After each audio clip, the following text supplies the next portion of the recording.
Hi guys, welcome back to the channel. It's your girl Jen J, and today's video is going to be all about the books that has changed my life so far. Typically I make videos here on YouTube about beauty, self-care, and today's video is the little self-development that I say that I sprinkle here and there but never actually do. So I hope you're excited. I want to get right into it and share with you 5 books, not that many, but enough that these books will make such a great impact in your life as much as they have impacted mine. So without further ado, let's get this video started.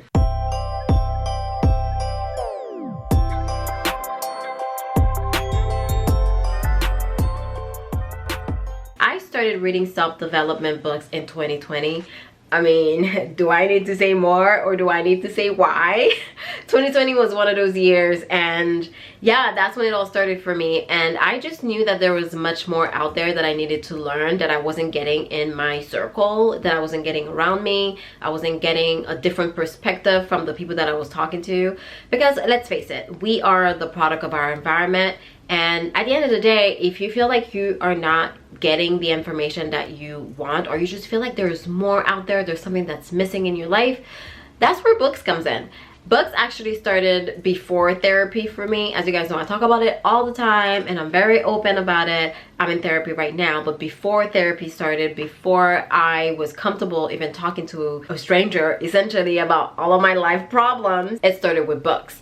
And I'll give you a quick little tip actually. Most of these books, I got them from the thrift store. Actually all of them except for one. I get most of my books from the thrift store. So quick little tip, if you aren't able to buy books full price, or I don't know what your financial situation is, girl, it's not an excuse, because you can get all of these books at the thrift store and they are super cheap. I'm actually kind of addicted with buying books from the thrift store. I can't read them fast enough. The other day I actually went and got, I think 5 books, and it cost me $12. They're giving them out at the thrift store, girl, so you better go get you some. The first book that I read, and it was right before the pandemic actually, is The Subtle Art of Not Giving a Fuck. This book came at the right time, and it's one of the books that I think I paid full price for, and I really enjoyed it. According to this book, the key to living a good life is not to give a fuck about more, but it's to actually give a fuck about less. It's about giving a fuck to the things that are important, that are immediate, that are in your inner circle, not about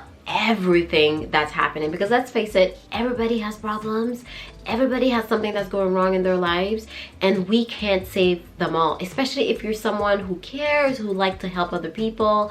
At the end of the day, you're gonna be very drained if you think you can solve everybody else's problems. So this book is one of the books that really got me into thinking, battery, please charge. How rude. So this book is one of those books that really started the whole self-development journey for me. So I know this book has a few different reviews out there. Some people love it, some people hate it, but I enjoyed it, and it was a very easy read too. So that's the book that kind of opened the door for me into even thinking about reading self-development books. Because honestly, I actually never used to read self-development books. I was very much into fiction. I grew up reading a lot of fiction, so reading self-development books it's a new thing for me, but I'm really enjoying it. It's about keeping your circle small and really caring about a small amount of things that are important to you. And you need to decide, first of all, what's important to you, what has value, what doesn't, something that is immediate or something that is long-term. Once you decide that, then you can really hone in and give your energy to what matters. Otherwise, you're just gonna run out of energy and you're going to be burned out all of the time.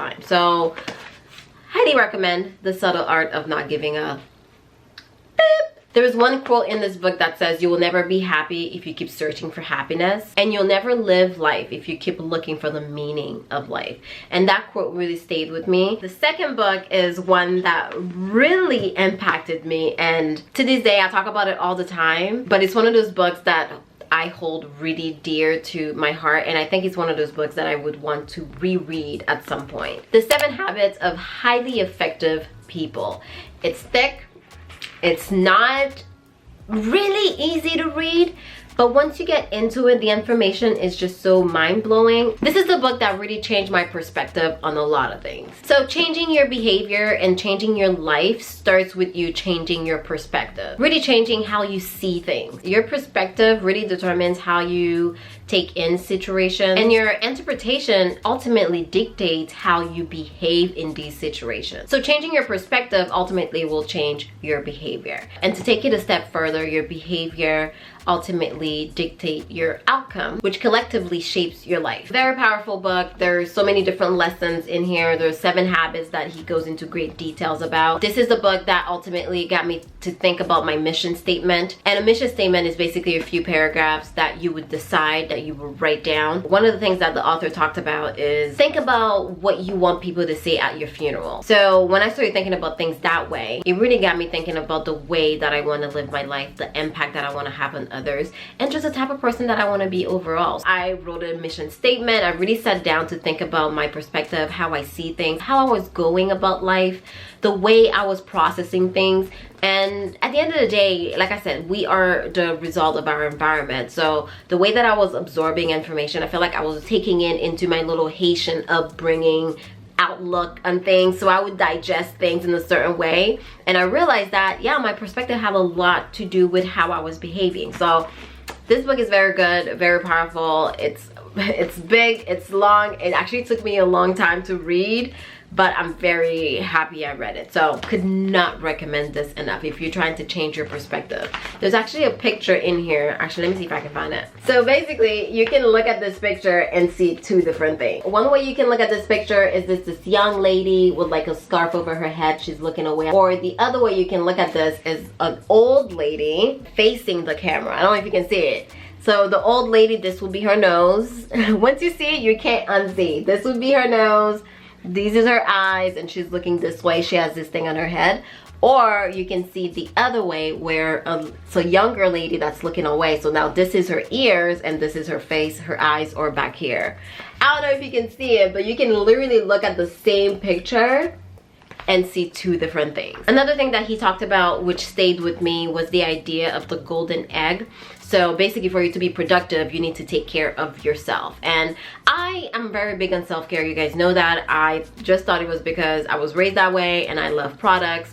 But now I'm more intentional with my self-care, and because I understand that I need to take care of Jen so that I can be the best version of me in my life, and also for the people around me. If I'm not taking care of me, if my body, my soul, my mind is in shambles, then how can I be the best version of me for other people, especially if you have kids or a husband or family members that need you. 7 habits of highly effective people. Look into it.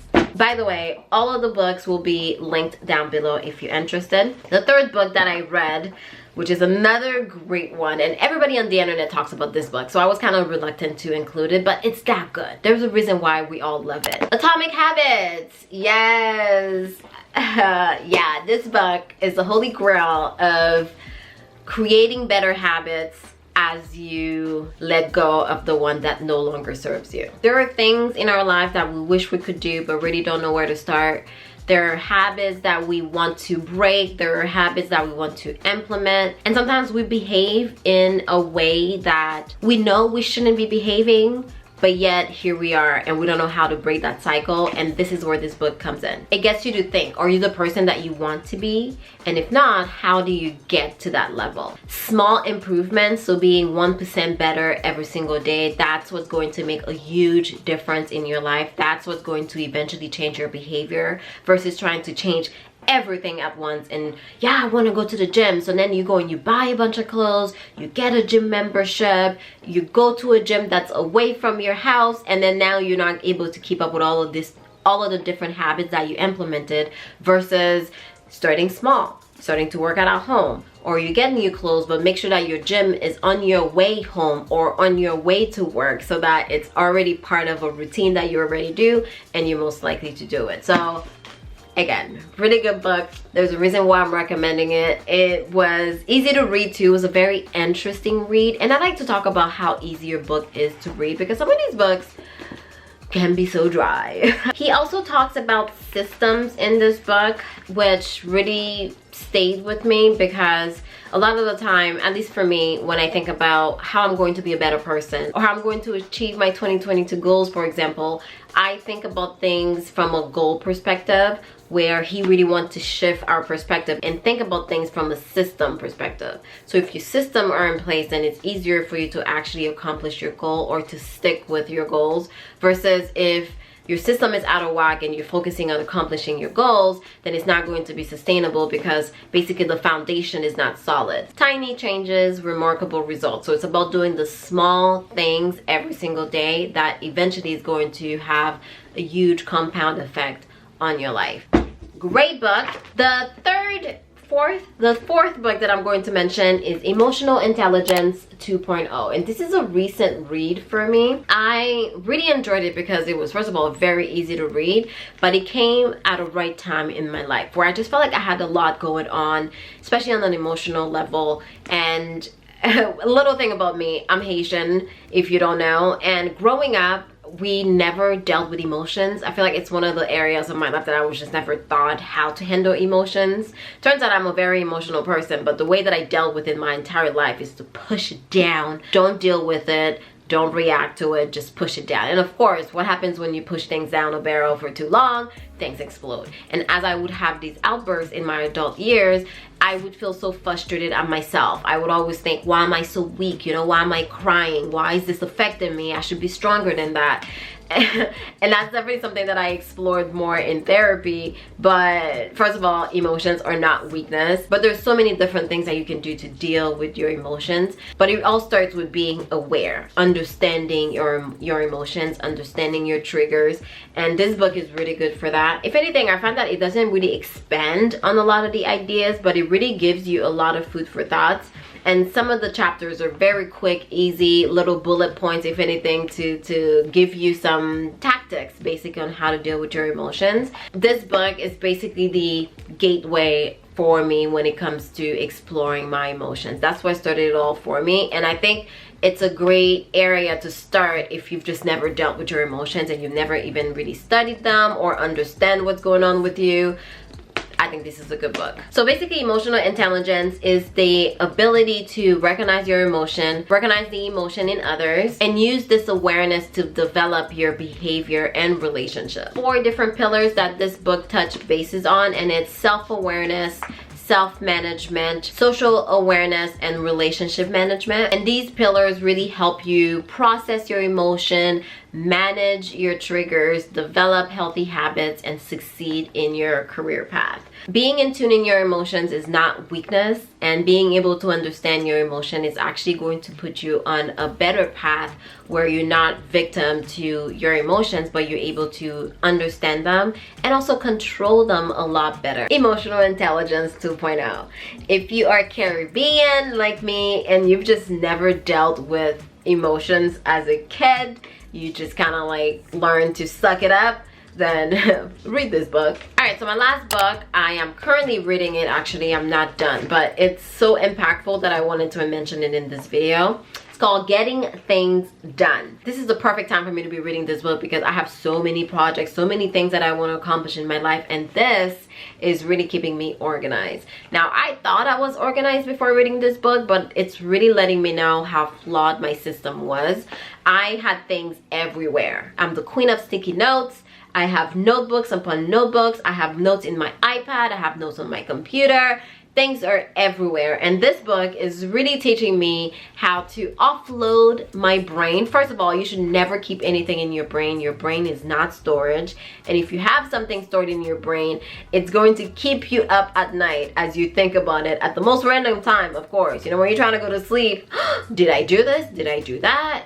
Should I have done this? What did I not do? And you can't trust yourself because you don't have a system where you can offload everything off your brain, and a system where you know you can go back, a system that you trust, that you can go back and have everything in one place. So this book is amazing. It's really helping me build this influencer business that I'm trying to build, actually. So basically, it's saying that if you don't manage all the open loops in your mind, we're just gonna get pulled right and left. You don't know what's important, you don't know what's not important, you don't know what's a priority, and you just have everything in your head and you just feel really foggy. This book really gets down to the bottom of why a lot of us are stressed. And that overwhelm really comes from not clarifying our outcome, not deciding on what the next action action is and not reminding ourselves of what the intended outcome and actions are. So basically it's teaching me that I need to take all of the stuff that I want to do out of my mind first of all, but also into a system where I have a clear inventory of the things that I want to do. One of the things that I read in this book that stays with me is a lot of the stress that we hold comes from inappropriately managing the commitments that we make or accept.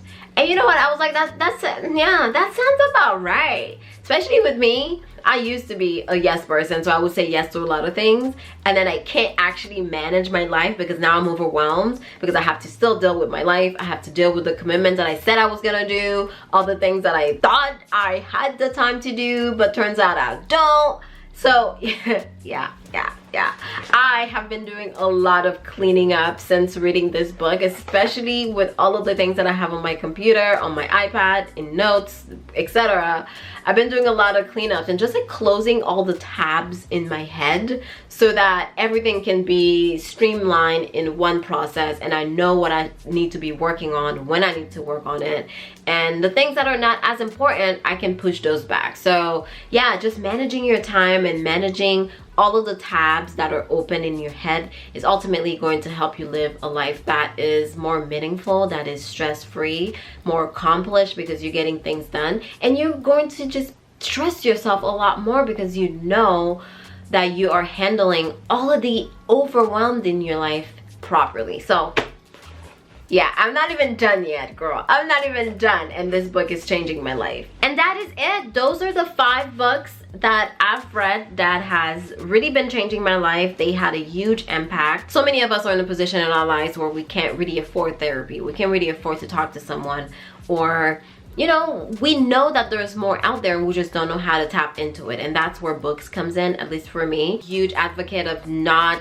staying where you are, especially if you feel inside that there is more out there, there's more for your life and you want more for your life, then start reading, okay? Go to therapy, offload. Those are the 5 books that have changed my life. I hope that this video was helpful. Again, all the links will be down below. Check out your thrift store if you have one in your area. They have a massive collection of books that people donate, they don't need anymore, but those are gems. So there's no excuses as to why you're not trying to be a better person, you know? Is there an excuse now? What is it? Tell me down below. Thank you so much for watching this video. I hope that you enjoyed it. Don't forget to check my last videos. I'm doing Vlogmas, by the way, so I'm posting every single day in December. I've only missed 2 videos so far, and I'm very proud of myself. And the reason why I'm able to keep up with Vlogmas is because I had a system going in, okay? Otherwise, I would have gone crazy already because this shit is stressful. Anyways, thank you so much for watching this video. I hope you enjoyed it, and I'll see you in my next one.